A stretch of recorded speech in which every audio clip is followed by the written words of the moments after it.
Bulletin का आगाज करते हैं। सबसे पहले आपको बताते हैं डॉलर की ऊंची उड़ान के बायस मुख्तलिफ ब्रांड्स की गाड़ियों में 2 से 5 लाख रुपए का इजाफा कर दिया गया।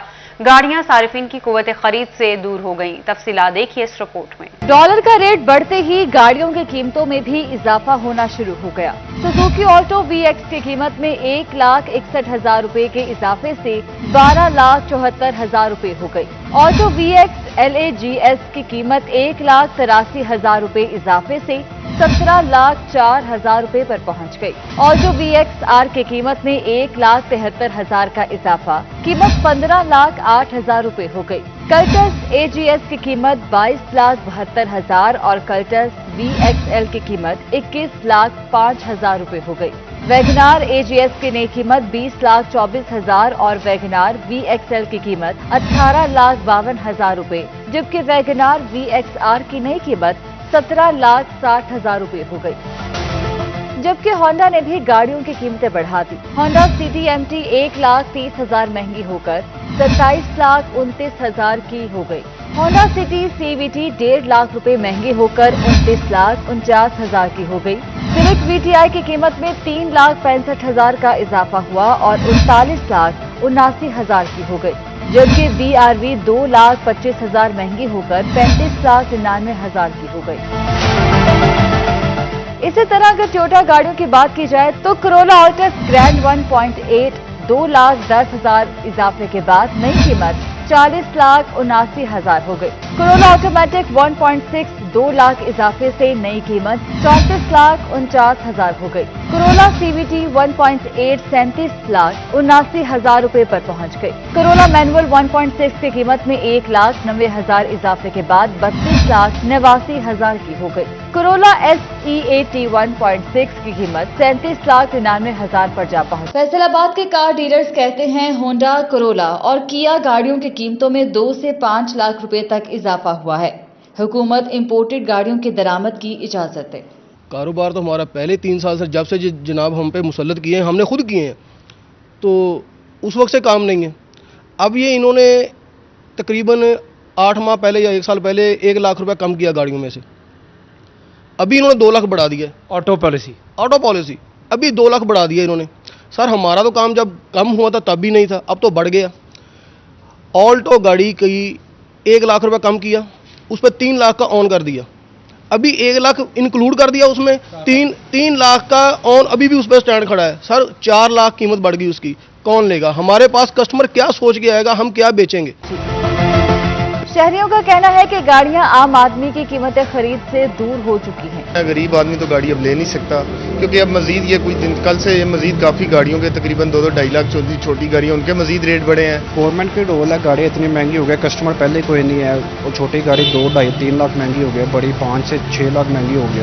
कस्टमर पहले भी नहीं आता था, अब कैसे आएगा? गाड़ियों की कीमतों में इजाफे से जहां इस कारोबार से मुंसलिक अफराद परेशान हैं, वहीं आम आदमी के लिए गाड़ी खरीदना भी अब बस ख्वाब ही रह गया है। फेडरल बोर्ड ऑफ रेवेन्यू की जानिब से टैक्सेस के निज़ाम में शफाफियत लाने के लिए टैक्स केसेस में ऑनलाइन पेशियों का निज़ाम इब्तदा में ही नाकामी से दोचार है। सिस्टम में तकनीकी खराबी के बाद टैक्स गुजार अफसरान के दफातर में ही पेश होते हैं। इसी बारे में मजीद बात करेंगे उमैर अजमत से। उमैर, अपडेट कीजिएगा। जी, फेडरल बोर्ड ऑफ रेवेन्यू की जानिब से टैक्सेस के निज़ाम में शफाफियत और जिद्दत लाने के लिए इकदाम उठाया गया था और इस हवाले से टैक्स केसेस में ऑनलाइन पेशियों का सिस्टम मुतारिफ करवाया गया था, जबकि किसी भी टैक्स गुजार या टैक्स कंसल्टेंट के FPR अफसरान के पास पेश होकर अपनी केस की पैरवी करने पर पाबंदी आयद की गई थी, मगर इब्तदा में ही यह मनसूबा जो है वो नाकामी का शिकार हो गया है और hearings का जो सिस्टम है वो बंद है और उसी तरीके से जो पुराना सिस्टम है पाबंदी के बावजूद उस पर अमल दरामद जारी है। इसी पर मजीद बात करने के लिए मेरे साथ माहिर टैक्स और general secretary Faisalabad tax bar association Nazir Ahmad Virk advocate मौजूद हैं। क्या कहना चाहेंगे सर इस हवाले से एफबीआर की जानिब से ये एक बड़ा इकदाम उठाया गया था, मगर इब्तदाई सतह पर ही ये सिस्टम जो है वो हमें नाकाम होता दिखाई दे रहा है। आप इस हवाले से क्या कहना चाहेंगे? जी बिस्मिल्लाहिर्रहमानिर्रहीम। एफबीआर की तरफ से ये एक बहुत अच्छा इकदाम था ई हियरिंग का, जिसमें टैक्स पेयर और टैक्स कलेक्टर के आपस में डायरेक्ट इंटरफेरेंस नहीं होनी थी। इसके लिए फैसलाबाद टैक्स ऑफिस में 2-3 रूम्स भी डेडिकेट कर दिए गए थे, लेकिन ये सब कुछ बज़ाहिर फैलों की हद तक था। प्रैक्टिकली इसमें कोई 2-3 दिन भी काम नहीं हुआ।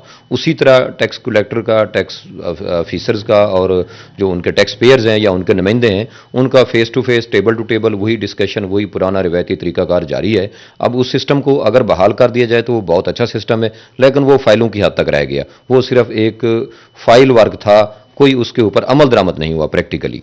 अच्छा सर, क्या समझते हैं कि अगर ये नई हेयरिंग्स का सिस्टम बहाल होता है तो इससे टैक्सेस के निज़ाम में क्या बेहतरी आ सकती है? जी, इसमें टैक्सेस के निज़ाम में बहुत अच्छी बेहतरी आएगी और बहुत अच्छा निज़ाम था। उसमें यह था कि जो रिप्लाई होता था टैक्स पेयर का, वो पोर्टल पे सेव हो जाना था। जो मैंने कंटेंशन देनी थी वो इन राइटिंग आनी थी और एफबीआर में उसको वॉच किया जाना था और ऑफिसर को मेरे जवाब को एज इट इज़ इनकॉर्पोरेट करना था। अब इसमें वो चीज़ नहीं रही। अब हम मैनुअल जवाब जमा कराते हैं काउंटर पे, वो इनकॉर्पोरेट होता है, नहीं होता, fail to produce any documents, वो स्टीरियोटाइप ऑर्डर पास हो जाते हैं। बहुत अच्छा निज़ाम है, उसको बहाल करना चाहिए। जी बिल्कुल, फैसलाबाद टैक्स बार एसोसिएशन की जानिब से टैक्स गुजारों के बिहाफ पर यह मुतालबा किया जा रहा है कि टैक्सेस के निज़ाम में जिद्दत और उमैर अजमत, आप हमें अपडेट कर रहे थे, शुक्रिया आपका। डेंगू के वार जारी हैं। फैसलाबाद में मजीद 9 अफराद में वायरस की तस्दीक हुई। रवां साल 338 अफराद मुतासिर, 225 मरीज अलाइड अस्पताल और 113 डिस्ट्रिक्ट अस्पताल में रिपोर्ट हुए। डेंगू का शिकार बनने वाले 4 मरीज जान से हार गए हैं। डेंगू के वार जारी हैं। फैसलाबाद में मजीद 9 अफराद में वायरस की तस्दीक हो चुकी है। डेंगू से रवां साल 338 अफराद मुतासिर हुए हैं। 225 मरीज अलाइड अस्पताल और 113 डिस्ट्रिक्ट अस्पताल में रिपोर्ट हुए हैं। टोबा समेत डिवीजन भर में कोरोना वैक्सीनेशन के लिए शुरू होने वाली रीच एवरी डोर वैक्सीन इख्तिताम पजीर हो गई। वैक्सीनेशन के अमल में टोबा सबसे आगे रहा। 3 लाख से ज्यादा अफराद को टीके लगाए गए हैं। बात करते हैं मुबशर हसन नकवी से। जी मुबशर।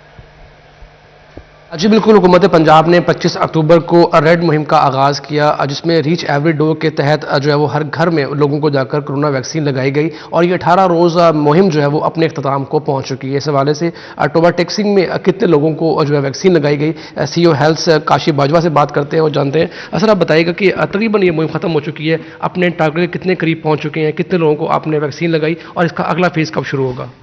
जी बिस्मिल्लाहिर्रहमानिर्रहीम। जैसे अभी आपने कहा कि रीच एवरी डोज, ये ऐसी मुहिम थी जिसमें हमने 300 के करीब टीम्स हमने डिवाइस की ताकि वो अपने हर घर जाकर जो हमने किट स्टेशन है लोगों को ये सहूलत फराम करे कि वैक्सीनेशन उनकी हो सके, मैक्सिमम लोगों को वैक्सीनेशन कर सके हम लोग। ये पंजाब गवर्नमेंट का अच्छा इनिशिएटिव था और इसमें हमारे टोबा टेक्सिंग के ज़िले के लिए 3,45,000 के राउंड अबाउट उन्होंने एक टारगेट सेट किया था और उसके ये हमने कल तक, यानी कि आज का दिन भी है और अभी एक और दिन और मज़ीद मिलेगा, तो कल तक हमने तकरीबन 92% हमने अचीव कर लिया है और इंशाल्लाह हमें उम्मीद है कि ये 100% के राउंड आउट हम कल तक अचीव कर लेंगे इंशाल्लाह। सर, ये मुहिम अभी ख़त्म हो जाएगी, अगला फेज़ कब से शुरू होने जा रहा है और इसके दौरान कोई गैप तो नहीं आएगा? लोगों को अगर वैक्सीन लगवाना भी चाह रहे हैं तो ये अमल जारी रहेगा? जी बिल्कुल, आप हमारी टीम्स मौजूद हैं, हमारे सेंटर्स हर तहसील में तकरीबन 5-5 मोबाइल टीम्स और सीवीसी सेंटर हमारे जो मतलब मुतलका परमानेंट हॉस्पिटल जहाँ पर हैं, टीएचक्यू, डीएचक्यू और जो हमारे रूरल हेल्थ सेंटर, दही मराकज़ सेहत और बुनियादी मराकज़ सेहत, हर जगह पर वैक्सीन अवेलेबल है। लोगों को किसी को भी कोई अगर ज़रूरत हो तो वो वहाँ लगवा सकते हैं। हाँ, बाकी रहेगी सेकंड फेज़ वाली, वो भी इन प्लान है कि इंशाल्लाह उम्मीद है कि नेक्स्ट मंथ के शुरू में ही इंशाल्लाह इसको सेकंड फेज़ को शुरू किया जाएगा। अच्छा बिल्कुल, टोबा टेक्सिंग को करीबन 3,45,000 लोगों को वैक्सीन लगाने का हदफ दिया गया था और टोबा टेक्सिंग की अगर बात कर ली जाए कारकर्दगी की तो डिवीजन में इस वक्त टोबा टेक्सिंग हदफ मुकम्मल कर लिया है। मुबशर, आप हमें अपडेट कर रहे थे, शुक्रिया आपका। अलाइड अस्पताल इंतजामिया की मिली भगत, मुलाजमीन को गैर कानूनी तौर पर मेरात की मद में हुकूमती खजाने को लाखों रुपए का नुकसान पहुंचाया जाने लगा। अलाइड अस्पताल चीफ टेक्नीशियन अशरफ खोखर के खिलाफ 5,71,000 से ज्यादा की रकम इजाफी चार्ज अलाउंस की मद में लेने का इल्जाम है। 29 जुलाई 2016 से 30 अप्रैल 2021 तक इजाफी चार्ज अलाउंस वसूल किया गया। इंतजामिया की जानिब से रिकवरी के लिए सर्टिफिकेट जारी कर दिया गया जिसमें कहा गया chief technician surgical technology Ashraf Khokhar के खिलाफ महकमाना इंक्वायरी हो रही है और रकम रिकवरी अशरफ खोखर की पेंशन से मुंसलिक कर दी। इंक्वायरी कमेटी के फैसले के बाद अमल दरामद किया जाएगा।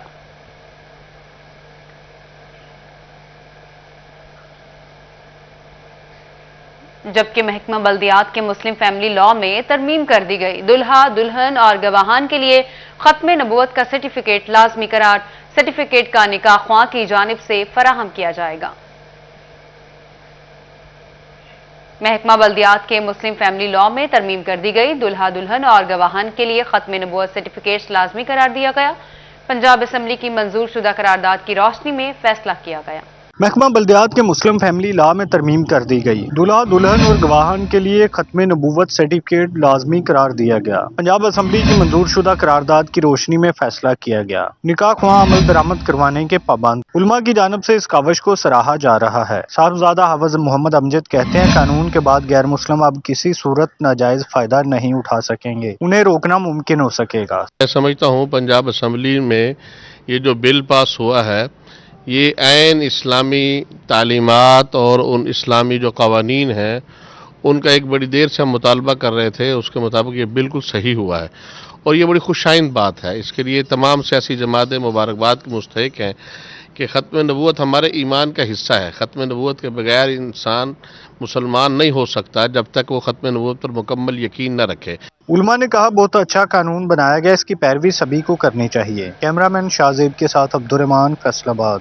महकमा अनहार में तकर्रुर तबादले। SE मोहम्मद राशिद अजीज को चीफ इंजीनियर महकमा अनहार का चार्ज सौंप दिया गया है।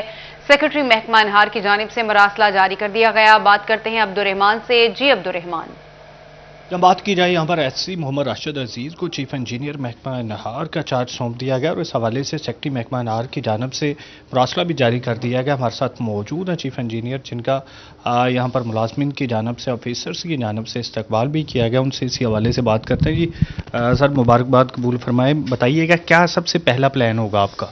बिस्मिल्लाहिर्रहमानिर्रहीम। जैसे कि आपको पता है कि हमारे जफर अहमद सिंधु साहब पहले चीफ इंजीनियर साहब थे, वो रिटायर हो चुके हैं। उसकी जगह पर मुझे ये इजाफी चार्ज दिया गया है, इसका लुक आफ्टर करने कहा गया है।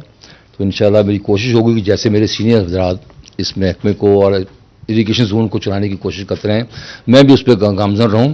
क्योंकि यहाँ जो सबसे बड़ा मसला है वो पानी का है। क्योंकि हमारे इलाके में काफ़ी सारा इलाका ऐसा है जो वहाँ पर ब्रैकिश एरिया, नमकीन पानी है, वहाँ पर पानी तेलों तक पहुँचाना बहुत अहम मसला ज़रूरी है। इसलिए हम पूरी कोशिश करेंगे कि उसमें हम कामयाब हों और उन्हें अपने स्टाफ के साथ मिलकर अच्छे ऐसे तरीके से इसको कामयाब करें। इस हवाले से का इज़हार किया जा रहा है कि यहाँ पर स्टाफ के साथ मिलकर यहाँ पर जितने भी मसाइल हैं उनसे निबरत। अब्दुर्रहमान, आप हमें अपडेट कर रहे थे, शुक्रिया आपका। दौरान ड्यूटी वफात पाने वाले मुलाजमीन के बच्चों को बड़ी सहूलत फराहम कर दी गई। फेस्को ने 99 चिल्ड्रन कोटा पर भर्ती करने वाले मुलाजमीन को रेगुलर कर दिया है। एडिशनल डायरेक्टर HR ने नोटिफिकेशन जारी कर दिया। इसी पर बात करते हैं अवैस अली से। अवैस अली, अपडेट कीजिए। जी बिल्कुल, दौरान ड्यूटी वफात पाने वाले मुलाजमीन के बच्चों की मुलाजमतों के हवाले से अहम खबर आज सामने आई है। चिल्ड्रन कोटा पर भर्ती होने वाले मुलाजमीन के जो बच्चे हैं उनको रेगुलर कर दिया गया है। इसी वाले से फेस्को की जानिब से चिल्ड्रन कोटा पर भर्ती होने वाले 99 मुलाजमीन को रेगुलर कर दिया गया है और फेस्को के शोबा ह्यूमन रिसोर्स की जानिब से बाकायदा तौर पर इसका नोटिफिकेशन भी जारी कर दिया है। फेस्को काम का यही कहना है कि सार्फिन तक बिजली की बिला तौतल फराहमी को यकीनी बनाने के लिए अपने फ़राइज़ की अंजामदही बेहतरीन अंदाज में करने वाले वो मुलाजमीन जो दौरान ड्यूटी वफात पा गए थे, उनके जो बच्चे हैं उनको चिल्ड्रन कोटा पर भर्ती किया गया और अब जो है वो फेस्को चीफ की हदायत पर उनको जो है वो चिल्ड्रन कोटा पर भर्ती होने वाले 99 मुलाजमीन को रेगुलर कर दिया है। ठीक है, बहुत शुक्रिया, आप हमें उमैर अपडेट कर रहे थे। चिन्योट में सरगोदा रोड बाईपास चौक ज़राई इंतजामिया की अदम तवज्जी का शिकार हो गया। मौजूदा हुकूमत भी सरगोदा रोड बाईपास पर ट्रैफिक सिग्नल्स ना लगा सकी।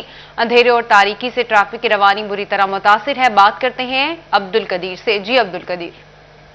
बिल्कुल, इस वक्त मैं मौजूद हूँ सरगोदा रोड बाईपास चौक में और यहाँ पर ट्रैफिक सिग्नल कई साल बाद भी नहीं लग सके, जिसके बायस रात के औकात में अंधेरे और तारीकी का राज होता है, जिसके बायस मेरा कैमरामैन अली जेब आपको दिखा भी सके तो स्ट्रीट लाइट्स भी नहीं है, जबकि लाइटिंग का कोई निज़ाम नहीं है और जो ट्रैफिक सिग्नल है वो भी नहीं है, जिसकी वजह से जो रात की तारीकी में अंधेरे और तारीकी की वजह से हादसात हो रहे हैं। हमारे साथ कुछ शहरी मौजूद है, वजह बताइएगा कि यहाँ पर अंधेरा है, ट्रैफिक की रवानी बुरी तरह मुतासर होती है, हादसात हो रहे हैं, क्या कहते हैं? सर ये यहाँ पे इधर कोई लाइटिंग वगैरह लगाई है और दूसरा ये कि सर इधर कोई इशारा वगैरह हो ताकि दिन में हम इतनी तकरीबन 10-12 मरतबा देखते रहते हैं कि इधर कोई ना कोई हादसा होता ही रहता है, कोई ना कोई 2 मिनट में 4 मिनट बाद कोई ना कोई ऐसा होता ही रहता है। तो इधर कोई लगाया जाए, क्या नाम है, सिग्नल लगाया जाए और जंप वगैरह बनाया जाए ताकि ये कि इधर उधर ट्रैफिक आसानी से इधर उधर से गुजर सके।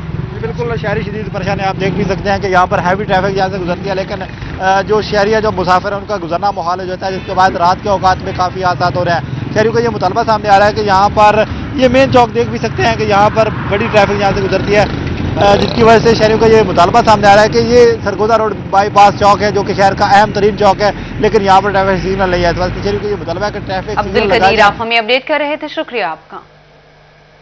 फैसलाबाद में वुमेन चैम्बर ऑफ कॉमर्स में खवातीन को बाख्तियार बनाने के हवाले से इजलास मुनक्किद। खवातीन को कारोबार के लिए आसान कर्जे फराहम करने के साथ साथ दीगर अमूर पर गुफ्तगू की गई है। बात करते हैं शराज भट्ट से। जी Sharaj. Chamber of commerce industry में आज ज़ेर सदारत सदर women chamber of commerce निगत Shahid के इजलास मुनक्किद हुआ है, जिसका मकसद विमेन एम्पावरमेंट है। खवातीन को किस तरह से बाइख्तियार बनाया जा सकता है, खवातीन को किस तरह से कारोबार के मजीद मौके दिए जा सकते हैं, इनक्यूबेशन सेंटर को इस्तेमाल करते हुए उसके समरात से किस तरीके से मुस्तफ़ीद हुआ जा सकता है। आज के इजलास में इसी तरीके से बात की गई है कि खवातीन जो बिजनेस कर रही हैं ऑलरेडी फैसलाबाद के अंदर, उनको किस तरह से एम्पावर किया जाए, उनको कैसी फैसिलिटीज़ दी जाएं। जो बिजनेस करना चाहती हैं वो देख के इस इनिशिएटिव को, इस स्टेप को ज़रूर उठाएं और साथ में खुद भी बिजनेस करें। इसके साथ साथ जो ऑनलाइन सेशंस हैं उनको वीकली करवाने के हवाले से जो है फैसला किया गया कि हर हफ्ते एक ऑनलाइन कारोबार करने का सेशन करवाया जाएगा, जिसके तहत ऑनलाइन कारोबार करने वाली खवातीन को मोटिवेट किया जाए कि वो घर बैठकर भी कारोबार कर सकती हैं और मसनूआत जो कि घर में तैयार कर रही हैं, चाहे वो कुकिंग की हो, घर बैठकर भी कारोबार कर सकती हैं। बहुत शुक्रिया, आप हमें अपडेट कर रहे थे। जंग में साबिक वजीर खजाना इफ्तिखार शाह बुखारी की रस्म कुलखानी शाह महमूद कुरैशी के बेटे सैयद ज़ैन शाह बुखारी और सूबाई वजीर तैमूर हयात भट्टी भी बड़ी तादाद में सियासी और समाजी शख्सियात ने शिरकत की। जंग में साबिक वजीर खजाना इफ्तिखार शाह बुखारी की रस्म कुलखानी अदा कर दी गई। कुलखानी में वजीर खारिजा शाह महमूद कुरैशी के साहबजादे सैयद ज़ैन शाह बुखारी, सूबाई वजीर खेल तैमूर हयात भट्टी, सैयद असद हयात बुखारी, MNA अब्दुल हकीम ज़हूर कुरैशी और साबिक MNA शेख मोहम्मद अकरम ने शिरकत की। इस मौके पर अल्लामा जफर अब्बास खुल्लू ने खत्म शरीफ पढ़ाया, जबकि मरहूम की मगफिरत के लिए खुसूसी दुआ भी की गई। शुरका ने लवाहिकीन से इजहार ताज़ियत किया, जबकि मरहूम की वफात को सियासी और समाजी हल्के के लिए बड़ा नुकसान करार दिया। पहले PH मुलाजमीन की तनख्वाह से माहाना कटौती की गई, फिर सिर्फ 7 मुलाजमीन को कुरानंदाजी के जरिए मोटरसाइकिलें दी गई। PHA-CB यूनियन के सदर राना यासिर ने मुलाजमीन की तनख्वाहों से माहाना 100 रुपए काटकर तमाम मुलाजमीन का नाम कुरानंदाजी में शामिल किया और 7 मुलाजमीन में मोटरसाइकिलें तकसीम की गई। DG PHA आसमा इजाज चीमा ने खुशकिस्मत मुलाजमीन में मोटरसाइकिल की चाबियां तकसीम की। Director Abdullah Nisar Cheema, Zakir Hussain, deputy director Faisal, Adnan Randhawa और महकमे के मुलाजमीन भी हमरा थे। PHA में नायब कासिद अली रजा और ड्राइवर मोहम्मद आसिफ रहमान को भी मोटरसाइकिल की चाबी दी गई। बेलदार मोहम्मद इमरान आशिक, मोहम्मद इमरान, मोहम्मद रफीक, मोहम्मद शबीर और अन्नूर को भी चाबी दी गई। आसमा इजाज ने कहा कि जून से तनख्वाहों में 50% अलाउंस शामिल करके अदायगी की जा रही है। Chiniot Islamia school and college Faisalabad में तकरीब तकसीम इनामात, chairman association of private schools Khalid Hayat का मौका, प्रिंसिपल नायला इफ्तिखार और दीगर मेहमानों ने शिरकत की। बात करते हैं जहांगीर अशरफ से। जहांगीर, बताइएगा। Chiniot Islamia school and college की तरफ से तलबा व तालबात जिन्होंने बेहतरीन नताइज दिए और उनकी हौसला अफजाई के लिए तकरीब का इनेकाद किया गया, जिसमें उन बच्चों को इनामात से नवाजा गया ताकि मजीद वो इसी तरह मेहनत करते रहें, अपने वालिदैन का और इदारे का नाम रोशन करें। इस वक्त मेहमान खसूसी मौजूद हैं हमारे साथ, उनसे बात करेंगे। खालिद हयात का मौका जो कि चेयरमैन है association of private schools. Sir, बताइए कितना ज़रूरी होता है बच्चों की हौसला अफजाई के लिए इस तरह के इवेंट्स करें ताकि वो मजीद मेहनत जो है अपनी जारी रखें? देखिए, सबसे पहले तो मैं मुबारकबाद पेश करता हूँ चिन्योट इस्लामिया स्कूल के एडमिनिस्ट्रेशन को, प्रिंसिपल साहबा को। चिन्योट इस्लामिया स्कूल फैसलाबाद का बहुत बड़ा नामवर तलीमी इदारा है और हमेशा इन्होंने बोर्ड्स में अच्छे रिजल्ट शो किए हैं और अपनी कामयाबियों को जो तसलसल है इस दफ़ा इन्होंने जारी रखा है। और 200 से ज़ायद बच्चे ऐसे हैं जिन्होंने 1000 प्लस और A+ ग्रेड हासिल किया। और जब उन बच्चों को हम स्टेज पे बुला के उनको अप्रिसिएशन देते हैं तो ये उनकी ज़िंदगी का एक टर्निंग पॉइंट होता है। जब वो देखते हैं कि किसी भी कॉलेज की तरफ से, किसी स्कूल की तरफ से उसकी जो इंतज़ामिया है वहाँ पे हमें स्टेज पे बुलाकर हमें प्राइजेस भी दे रही है, हमारी अप्रिसिएशन भी कर रही है, तो फिर उनमें मज़ीद आगे बढ़ने के लिए एक जस्तुजू पैदा होती है, एक मोटिवेशन पैदा होती है, मज़ीद जज्बा पैदा होता है और फिर वो जितनी खुशी फील करते हैं वो अपने आप के साथ एक कमिटमेंट कर लेते हैं कि मज़ीद हमने आगे बढ़ना और कभी हमने पोजीशन को लूज़ नहीं करता। और ख़ास तौर पे वो स्टूडेंट्स जो सामने बैठे होते हैं, जो इस तकरीब को देख रहे होते हैं, फिर उनके अंदर भी एक मोटिवेशन आती, आज इन बच्चों को इतना सराहा जा रहा है, इनको अप्रिसिएशन दी जा रही है, इनको शाबाश दी जा रही है, इनको वेल्डन कहा जा रहा है। तो अगर हम मेहनत करेंगे और अच्छी पोजीशंस हासिल करेंगे तो हमारे लिए भी ये सारे एजाज़ात भी और ये सारी अप्रिसिएशन हमारे लिए भी होगी। तो यकीनन एक बहुत अच्छी तकरीब थी और तमाम बच्चों के चेहरों पे आज जो मैंने इत्मीनानियत और जो खुशी महसूस की और उनके जो साथी कराम थे, जो उनके चेहरों पे मैंने सुकून और खुशी महसूस की है। यकीनन टीचर्स का बड़ा हाथ होता है इन बच्चों की कामयाबी में और टीचर्स पेरेंट्स से ज़्यादा खुश होते हैं कि आज हमारी मेहनत का सिला मिला और बच्चों ने बहुत शुक्रिया, आप हमें अपडेट कर रहे थे। Faisalabad inter region junior national kabaddi Asian style championship kabaddi championship के ट्रायल कल झंग रोड पर लिए जाएंगे। इसी पर बात करते हैं अली रजा से। जी अली रजा। जी बिल्कुल, inter region junior kabaddi championship जो लाहौर में होने वाली है, जिसके ट्रायल कल जो है वो लिए जाएंगे जंग रोड एथलीट्स ग्राउंड में, जिसके बाकायदा तौर पर नोटिफिकेशन भी जारी कर दिए गए थे। गलन साहब मेरे साथ मौजूद उनसे बात करते। सर बताइएगा इस चैंपियनशिप का मकसद क्या है और खासकर ट्रायल का क्या शेड्यूल होगा और किस तरीके से जो प्लेयर है वो ट्रायल देंगे? बिस्मिल्लाहिर्रहमानिर्रहीम। Second inter regional national kabaddi championship जो हो रही है निश्तर पार्क लाहौर में 19, 20, 21 नवंबर को, उसके लिए फैसलाबाद डिवीज़न फैसलाबाद रीजन की टीम है जिसके साथ साहिवाल को भी अटैच किया गया है। रीजन की टीम्स के ट्रायल कल 1 बजे जो है वो टाटन ट्रैक जो है स्पोर्ट्स कम्प्लेक्स उसमें लिए जाएंगे। तमाम खिलाड़ियों को मदऊ कर दिया गया है और उनके कोचेस को भी बता दिया गया है। अली रजा, आप हमें अपडेट कर रहे थे।